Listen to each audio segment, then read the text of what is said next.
Gene Hackman. Gene Hackman. Gene Hackman and his wife, whose bodies were found in their Santa Fe home. No one had seen the couple for days, and authorities say they had been dead for some time. Gene Hackman has always been known for his on-screen roles. Any man who doesn't wish to join this mission, step away right now. But his private life remained a mystery. Over the years, many speculations have surfaced about his past and what might have been hidden for decades. Was it an old mystery, a lost treasure, or something far more sinister? Detailing why deputies needed to go into Hackman's home and what they actually found when they went inside. As new details come to light, people around the world are left wondering, who was Gene Hackman when the cameras weren't rolling? You stand a toss? Sure, I'm clean. You use shit? No, man. Join us in this video as we uncover the truth. Gene Hackman, the price of fame and the love that saved him. When Gene Hackman set out to chase his dream of becoming an actor, The nigger. He could have been white. Never trust anyone. he wasn't just gambling on his career, he was unknowingly sacrificing the most important parts of his life. In 1956, he married Faye Maltese, a woman he once believed would be his anchor as he navigated the uncertainty of Hollywood. Back then, Hackman was an unknown actor, scraping by with odd jobs just to make ends meet. Come on, you, Baldy. Come on, move. All right, put it on the bar. Their early years together were simple but happy. Faye believed in her husband, even when others insisted he would never make it. They built a home, raised 3 children, Christopher Allen, Elizabeth Jean, and Leslie Ann, and held on to the hope that one day their struggles would pay off. And it did.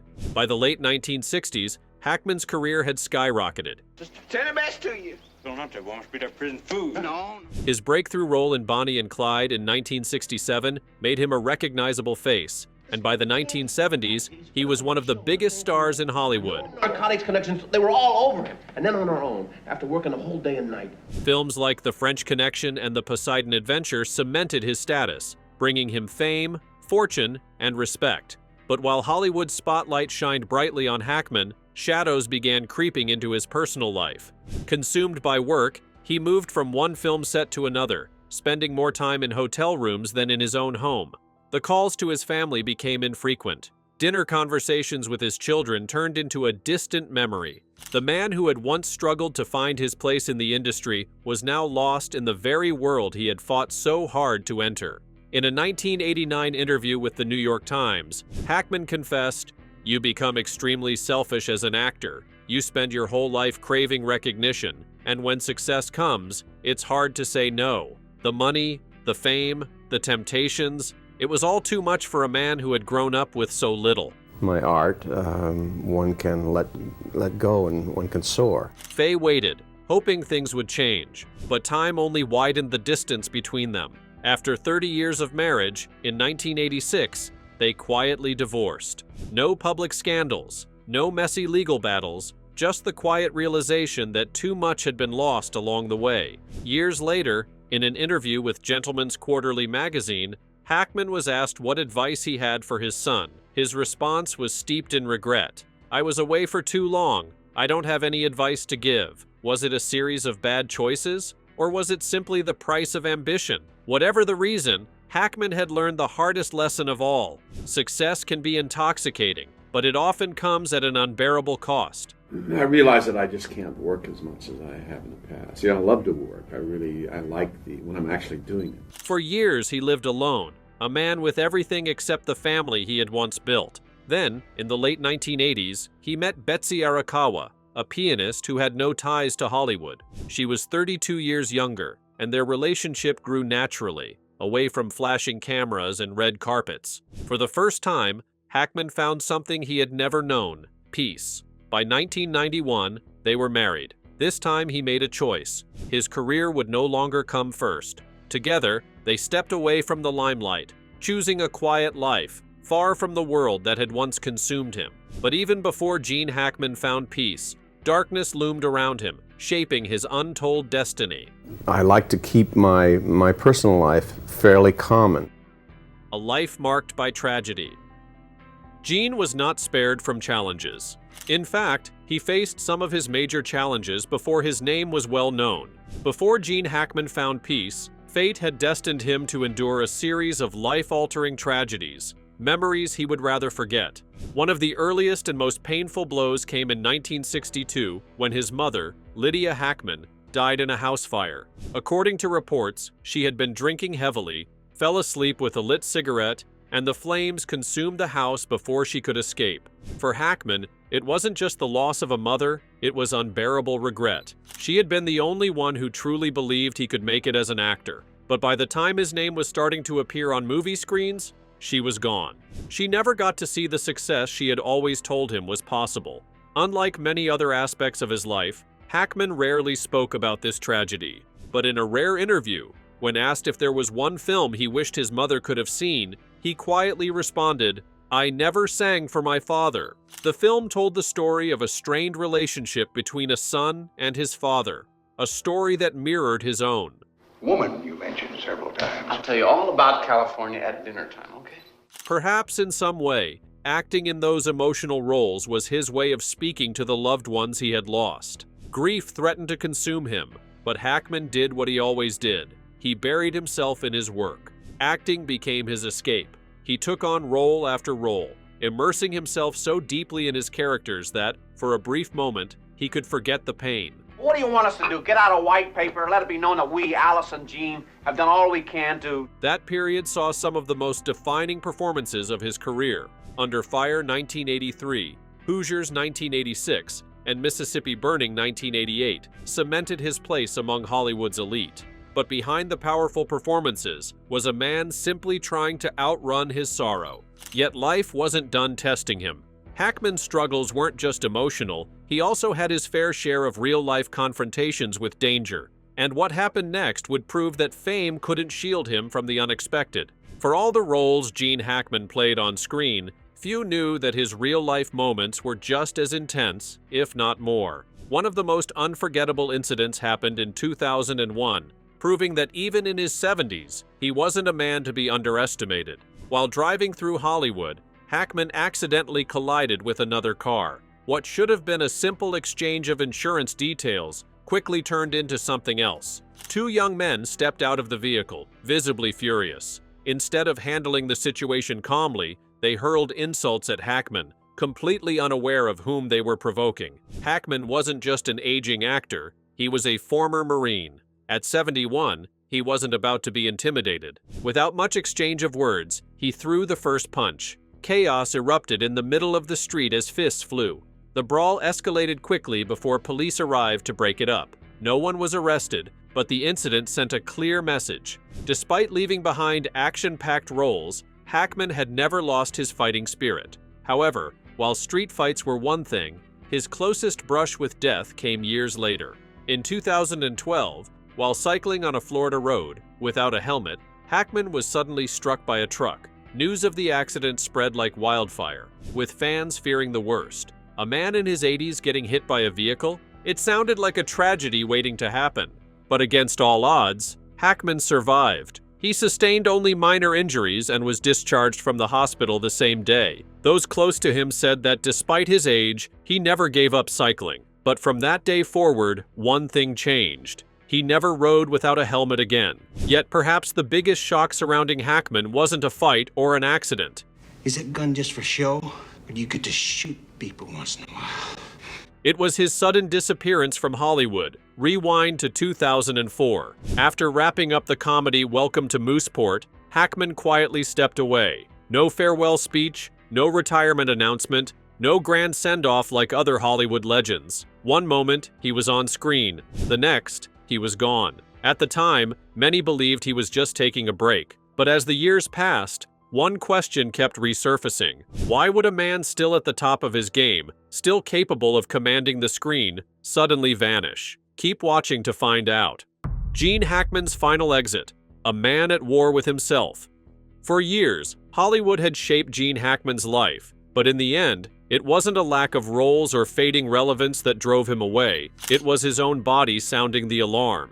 The straw that broke the camel's back was actually a stress test that I took in New York. When I got to New York, I got an acting teacher, George Morrison, who really was great for me. Hackman revealed to Empire in 2009. "The doctor advised me that my heart wasn't in the kind of shape that I should be putting it under any stress." For a man who had spent decades immersed in high-intensity performances, the warning was impossible to ignore. Though he quietly stepped away from acting after Welcome to Mooseport 2004, he didn't confirm his retirement until 2008, telling Reuters, "I haven't held a press conference to announce retirement, but yes, I'm not going to act any longer. I've been told not to say that over the last few years, in case some real wonderful part comes up, but I really don't want to do it any longer." And with that, Gene Hackman was gone from Hollywood. But retirement didn't mean complete isolation, at least not at first. In his earlier years in Santa Fe, where he had lived since the 1980s, Hackman remained an active part of the community.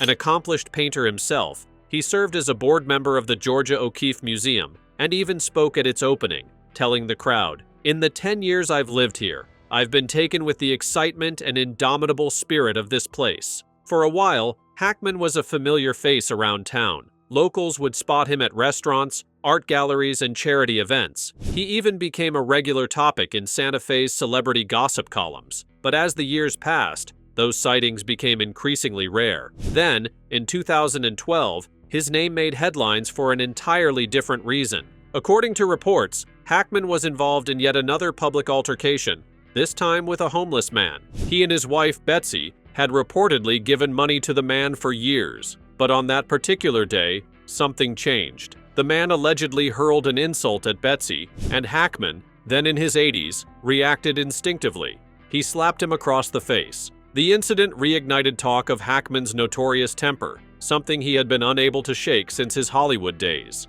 A decade earlier, in 2001, he had made news for punching a man over a traffic dispute, with that same quick trigger instinct. Hackman later admitted to Gentleman's Quarterly that he hated being known for his temper. "I hate that idea because it's the antithesis of the creative spirit and what it takes to be a creative person. But you do sometimes what happens in the spur of the moment. I, unfortunately, kind of react." After that, he seemed to disappear completely. His public appearances became so rare that something as simple as attending a local performance would make national headlines. The once commanding presence of Hollywood had faded into the quiet existence of an aging man who perhaps had spent his whole life running from his past, from regret, from himself. But Hackman wasn't idle. While the cameras stopped rolling, his creativity didn't. Instead of performing, he turned to writing. Teaming up with fellow Santa Fe writer Daniel Lenihan, Hackman co-authored 2 novels before penning 2 of his own, Payback at Morning Peak in 2011 and Pursuit 2013. For someone who had spent a lifetime bringing other people's stories to life, it was now his own words that filled the pages. With all these rarely known facts now coming to light, what exactly did the authorities find inside Gene Hackman's mansion? Does it change everything we knew about him? Let's find out. What authorities found inside Gene Hackman's mansion? What was found in Gene Hackman's mansion sent shockwaves through Hollywood and beyond. Gene Hackman was one of 3 million Americans to have pacemakers attached to their hearts. Gene Hackman, the legendary 2-time Academy Award-winning actor, and his wife, Betsy Arakawa, were found dead in their sprawling Santa Fe home. At first, authorities assured the public there were no signs of foul play. Early reports pointed to carbon monoxide poisoning, a tragic but straightforward accident. But as investigators dug deeper, the narrative took an unsettling turn. Investigators believe Hackman likely died at least 9 days before the bodies were found. Suddenly, their deaths weren't just a tragedy, they were a mystery. 2 maintenance workers had made the grim discovery. According to the search warrant, they had arrived at the property for routine work, only to find the front door ajar. The sight inside stopped them cold. 2 more dogs were seen running loose around the grounds, yet one was found lifeless inside a crate. It made no sense. Why would a dog be locked away, left to die? But what truly disturbed authorities was the state of Gene and Betsy's bodies. Time had stood still inside that house. Their remains showed signs of severe decomposition and found no signs of a carbon monoxide leak or poisoning, bordering on mummification. It was clear they had been dead for a long time before anyone noticed. Betsy was discovered in the bathroom, sprawled on the floor. Nearby, an open pill container and scattered medication hinted at a possible overdose. a medical emergency, or something far more sinister. Theories spread quickly. Was this an accident? A pact? Or was there another hand at play? One seasoned investigator couldn't shake the feeling that something was off. "In no way is it adding up to me," he admitted. "I've handled thousands of death cases over my career, and it is an anomaly to have two people fall over dead at the same time without some major cause." When federal investigators arrived, even they were stunned. These were professionals, people who had seen death in its most brutal forms. Yet, an insider close to the case described their reaction as nothing short of shock. "You expect to see bodies in this line of work, but this was something else entirely," the source revealed. "The level of decomposition, it's almost like time had frozen inside that house." Maintenance workers called 911 after finding Hackman and his wife, Betsy Arakawa, dead in their home. The biggest question remained: how could Gene Hackman, one of the most celebrated actors of his time, and his wife remain unnoticed for so long? How had no one checked on them? No calls, no welfare visits, no neighbors suspecting a thing. With autopsy results pending, authorities were considering every possibility: natural causes, accident, even homicide. The world lost a legend. At 95 years old, Gene Hackman was one of Hollywood's most celebrated actors. Mr. Klein, Herman Grimes, Millie Dupree, Eddie Weiss. A man whose career spanned over 5 decades. He won Oscars for The French Connection and Unforgiven, starred in over 80 films, and became an icon to generations of moviegoers. Whether he was playing the ruthless Lex Luthor in Superman, the eccentric Royal Tenenbaum, or a hard-nosed detective in The French Connection, Hackman had a rare gift. He could do it all. Film historians often marveled at his versatility. One expert put it simply: he was believable in action films, had depth in dramatic roles, and was really funny in movies like Get Shorty. His range was incredible, but despite his legendary status, Hackman had chosen a life away from the spotlight. To those who saw him that day, he was just another elderly man enjoying a quiet meal, unaware it would be the last time he was seen alive.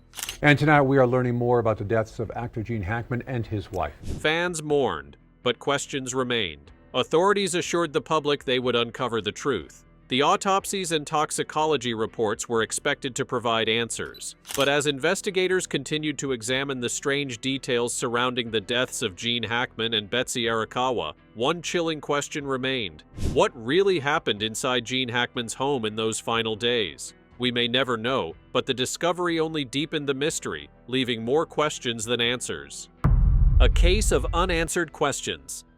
The shocking discovery of Gene Hackman and Betsy Arakawa's bodies only raised more questions than it answered. Investigators quickly noticed something unsettling. Both bodies showed signs of drying out, a condition suggesting they had been deceased for a significant period before being found. However, the exact duration of their deaths remained unknown, and the cause was still uncertain. At first glance, there were no obvious signs of foul play. Hackman's body was discovered in a small room near the back door, his cane and sunglasses lying nearby, as if he had suddenly collapsed. Across the house, Arakawa was found in the bathroom. Was discovered inside a bathroom with a prescription bottle on the counter and pills scattered everywhere. A space heater had been knocked over, and pills were scattered on the counter beside an open prescription bottle. The sight only deepened the mystery, leaving investigators to determine whether it was an accident, a medical emergency, or something far more disturbing. Adding to the intrigue, the couple's front door had been left open when deputies arrived. Authorities questioned whether Hackman or Arakawa had left it that way, possibly feeling unwell, or if someone else had entered or exited before their arrival. With no signs of forced entry, investigators began considering the possibility of another person being involved. Inside the home, another grim detail emerged. Detailing why deputies needed to go into Hackman's home and what they actually found when they went inside. The couple had 3 pets. 2 were still alive, but 1 was found dead inside a crate. Experts speculated that the surviving animals must have had access to food or water for some time, but the fate of the crated dog suggested that the couple had been gone for an extended period. The timeline of their deaths remained uncertain. Forensic experts pointed out that prolonged exposure to warm, dry air can cause the skin to become stiff and leathery, a process that usually takes several days to weeks. The presence of a space heater near Arakawa's body raised another chilling possibility. as it could have accelerated decomposition, making it harder to determine their exact time of death. Authorities swiftly ruled out carbon monoxide poisoning after gas company workers confirmed there were no leaks. The couple also showed no obvious signs of injury, and there were no indications of a struggle. Despite this, investigators continued to explore every possible theory. One unsettling possibility involved an assassination or self-harm. In most cases, such incidents leave clear evidence, such as notes, carefully arranged surroundings, or a weapon.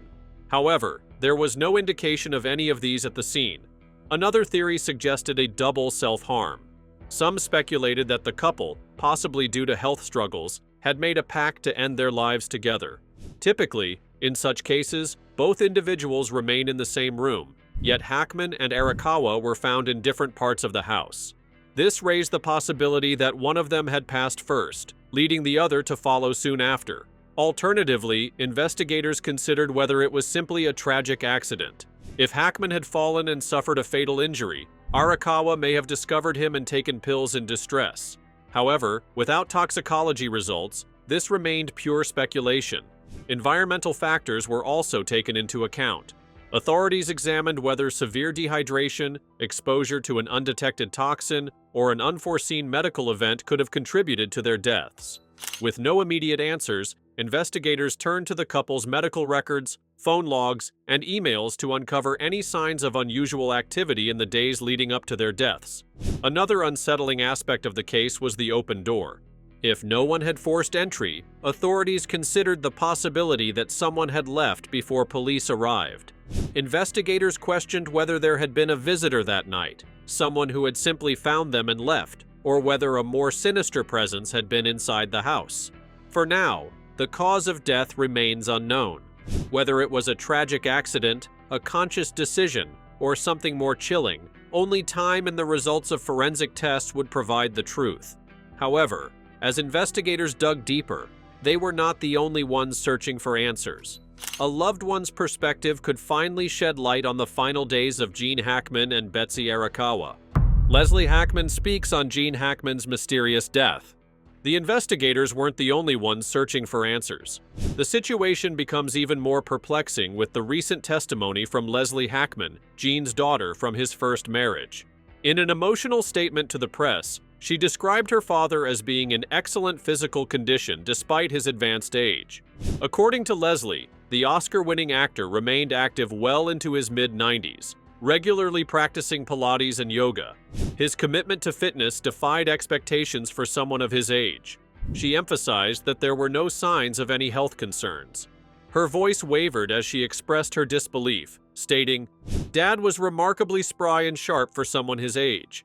He still had that commanding presence and quick wit that defined his career. This just doesn't make sense to any of us." Leslie also reflected on her father's relationship with Betsy, painting a picture of a deeply committed partnership that lasted for over 3 decades, an impressive feat in Hollywood circles. She credited Betsy with playing an instrumental role in Gene's health and longevity, ensuring he remained strong and active throughout their marriage. "We had a wonderful marriage," Leslie said, seemingly echoing what her father would have expressed. "I give all the credit to his wife, Betsy, for keeping him alive and thriving for so long. She was his rock, his advocate, and his best friend." As his family searched for answers, Hollywood honored his remarkable legacy. Hollywood pays tribute to Gene Hackman's legacy. Tributes poured in from Hollywood's biggest names following the passing of Gene Hackman at the age of 95. Among them was Tom Hanks, who rarely posts on Instagram but made an exception to honor Hackman. Hanks wrote, "There has never been a Gene Hackman type. There's only been Gene Hackman. While Hackman may not have been the flashiest of stars, his talent was undeniable." Pedro Pascal, a longtime admirer, echoed this sentiment, as did many other industry greats. A scene from Crimson Tide in 1996, in which Hackman delivered a commanding performance, resurfaced on social media, garnering millions of views in a matter of hours. Other celebrities like actress Viola Davis, Will Smith, Hank Azaria, Morgan Freeman, Kevin Costner, and many others penned tributes to the legendary actor. As Hollywood mourned the loss of one of its finest actors, one thing remained clear: Gene Hackman's legacy would live on, not just through his films, but through the admiration and respect of those who had the privilege of working with him. So, what are your thoughts on what the authorities found in Gene Hackman's mansion? Let us know in the comments section below.